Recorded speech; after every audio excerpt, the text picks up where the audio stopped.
Hi, I'm Chris Savage from the Academy of Model Aeronautics. Some of the most important questions we get here at AMA headquarters are about LiPo batteries and general battery safety. Today, I want to share a few tips with you about how to use, dispose of, and properly handle your LiPo batteries. These tips are going to be vital for making sure you have a safe and a fun flying experience. This is the first in a series of videos we're going to produce for you to teach you about LiPo battery safety. Always store your LiPo batteries in a fire-safe container. This is a LiPo battery bag made just for that purpose. You open the Velcro seal, place your battery inside, and the environment's safe from a fire hazard. Many members will use something more simple, like this example battery bunker, which has been made from an old ammunition box. You could pick one of these up at a garage sale or even a flea market. Always use an appropriate charger when charging your LiPo batteries. Some chargers, like this one, are pretty simple to use. You plug your battery in and it lets you know when you're finished. Other chargers are a little more complex, like these that you see here. They can be programmed for different sizes of batteries and include features like balancing boards. We're going to talk more in depth about charging in a later video in this series. Always follow the manufacturer's instructions when charging and discharging your LiPo bats. You don't ever want to overcharge or over-discharge one of these battery packs. Of the same importance is making sure your battery pack is up to the job at hand. Each pack is designed for a certain type of use, and you want to refer to the label to make sure your pack can do what you need it to.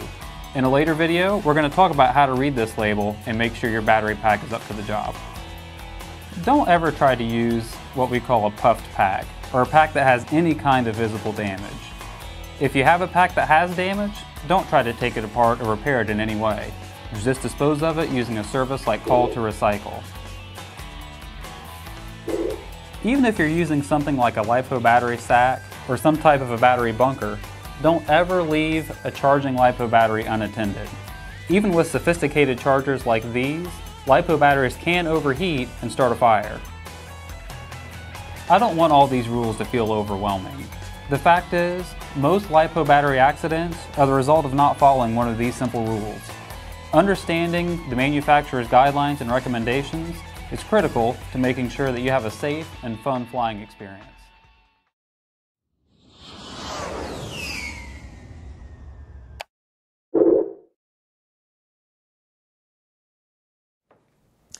Hi everybody, Matt Ruddick from Model Aviation Magazine, here with our Editor-in-Chief, Jay Smith. Jay, thanks for joining us today. Hi, Matt.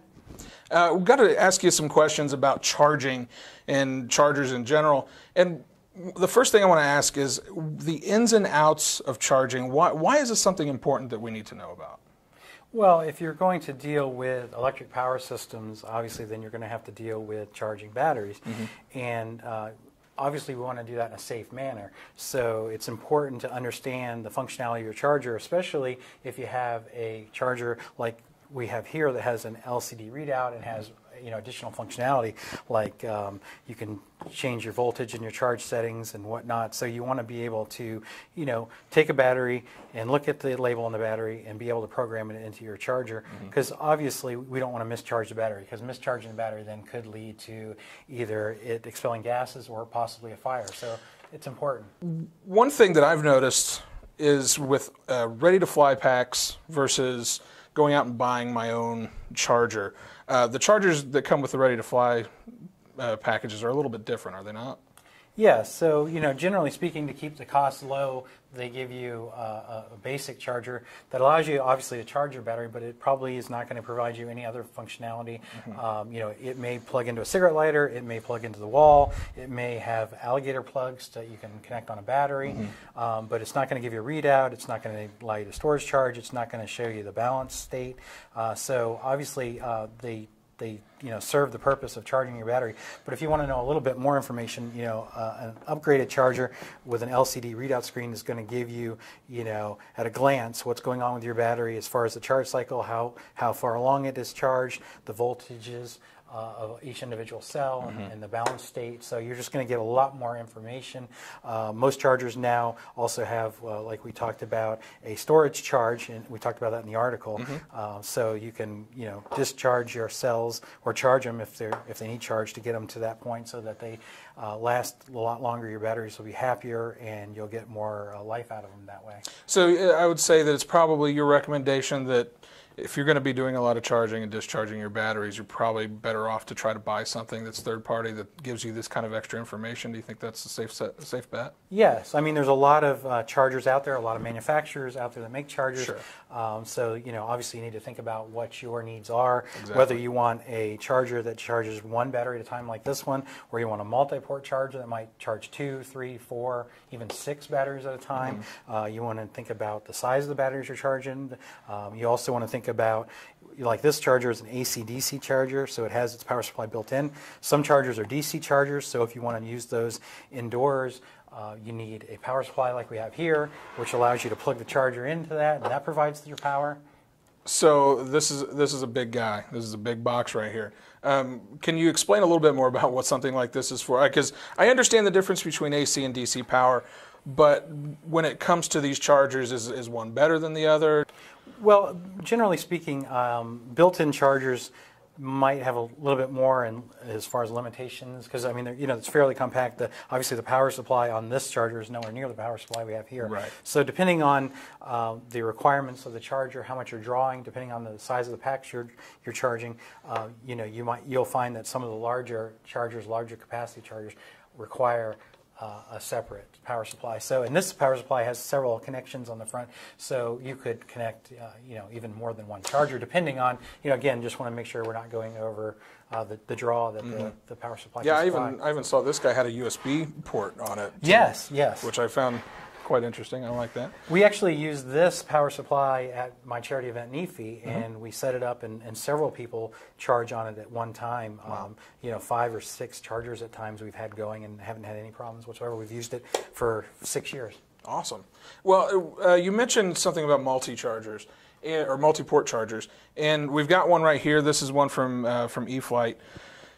What's the advantage of going a route like this versus just charging them one at a time? I would think one at a time might be a little bit safer, but maybe there's an advantage to one of these. Well, depending on how often you fly and the number of batteries you have, obviously if you're using like this, a single port charger, and it takes you, depending on the state of your battery, 30 minutes, 45 minutes, maybe an hour, probably tops, to charge your battery, and you have 4 or 6 batteries you want to charge, that's 4 or 6 hours. If you have a charger that has 2 ports or 4 ports, then you can conceivably charge however many ports you have.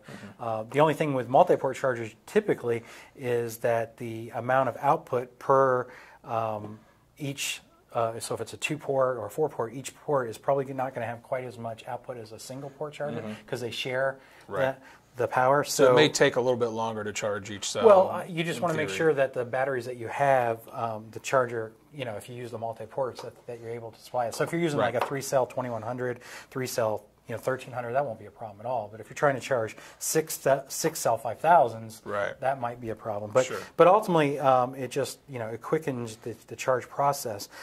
So multi-port chargers do that. They also have boards that you can use, like with this charger, and you can use a board where it will allow you to plug in more than one battery. So say I wanted to charge 2 2200 batteries, I could plug both batteries into the board, and then instead of charging at 2.2 amps, I would charge at 4.4 amps, and it would split it between the two. Gotcha. So there's a way to do that too, even if you only have a single port. But going back to what we talked about in the very beginning, if you're going to do that, it's fine, but you need to make sure you understand the precautions, the safety, and how it works, so that you charge at the appropriate charge rates. And that first starts with the battery.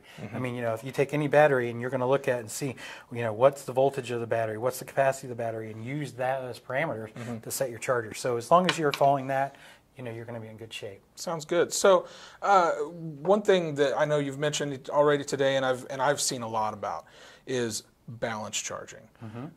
Explain to us balanced charging and why that's so important to make sure that you've got something that can charge in a balanced fashion across all your cells. Sure. So in this pack here, it has 3 cells. You can't really see them because of the wrap, but so there's 3 individual cells making up this pack. So basically what balanced charging does is it makes sure that all 3 cells are pretty much at the exact same voltage, because what can happen over time is the cells can be mismatched, and one can be quite low and one can be quite high, and if you don't match them, then what can happen is the high cell can get overcharged. It can be taken beyond the normal level that you want to charge it to. So what the balancer does normally is it discharges the high cell until it brings them all in line, so that they're all within a very, very close tolerance in voltages. So we recommend that you do it every charge to keep your battery in that state. Now, it will take just slightly longer than if you didn't use it, because again, it's discharging the higher cells, but by doing that, you're going to get more longevity out of your battery, and it's safer, because again, if they get too far apart, then you run the risk of overcharging, or you run the risk of discharging one of the cells too low when you're flying it, because your cutoff in your ESC is looking at the overall pack voltage. It's not looking at each just individual one particular cell. cell. Correct. Yes. Well, something else you talked about was a storage charge, and this is something that I've never really thought much about when I deal with like my cell phone batteries or batteries in other electronic devices. But when you're talking about in LiPos, there's a storage charge that it's recommended you keep your batteries at when you're not going to be using them for a long period of time. Why don't you tell us a little bit about that? Well, so basically the storage charge that's recommended for LiPo batteries is roughly half the capacity, somewhere in the neighborhood of 3.8 to 3.9 volts per cell. And basically what it does is it allows the battery to last longer. So basically, if you fully charge your battery, if you plan to fly within a week, you're okay. If you're not going to fly within a week, it's recommended that you balance charge. And the good thing is, many chargers now have that as a setting. So when you scroll through your charge and discharge settings, there's a setting that says storage, and so you just pick storage and you put in the capacity of the battery and the voltage, because of the number of cells, and it'll automatically do it for you. And that's just going to give you longevity, because theoretically, there's differing opinions, but you could lose possibly 20% of your capacity over time if you store them fully charged. And especially if if you don't know that 20% may be gone, you get up in the air with that particular battery, you could, run into a lot of problems.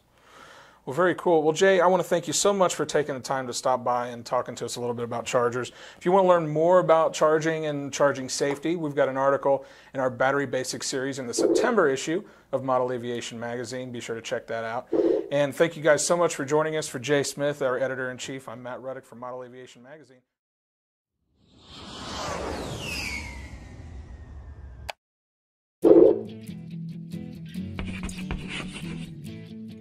Hi everybody, I'm Matt Ruddick from the Academy of Model Aeronautics and Model Aviation Magazine. And my name is Chad Budrow, and if you've been following the magazine, we've been doing a series of Lipo Basics. This is a part 4 of the 4-part series in which we talk about how to properly store and dispose of your Lipo batteries. That's right. One of the most important things you can do with your battery, other than flying them, is to properly store them and properly dispose of them, because there's a lot of damage that can be done with one of these batteries if they're not taken care of properly.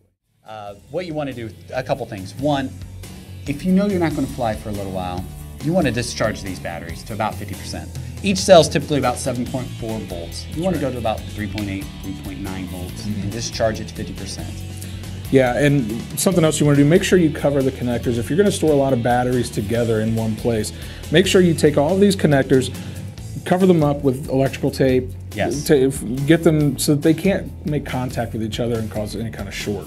Put it in a LiPo sack, put it in an ammo box with some bending abilities. Keep it in a good climate control environment. You don't want it to get above 70 degrees. Right. So wherever you can find a nice, cool place, just stop the habit of keeping these fully charged and stored in a junk drawer, stored in the back of your car. And you're really going to help extend the life of your battery by doing those practices. If you don't do those practices, or even if the battery just gets old, this will happen. Eventually it will become puffed. And this is pretty mild compared to some of the other batteries we've seen. Yep, that's right.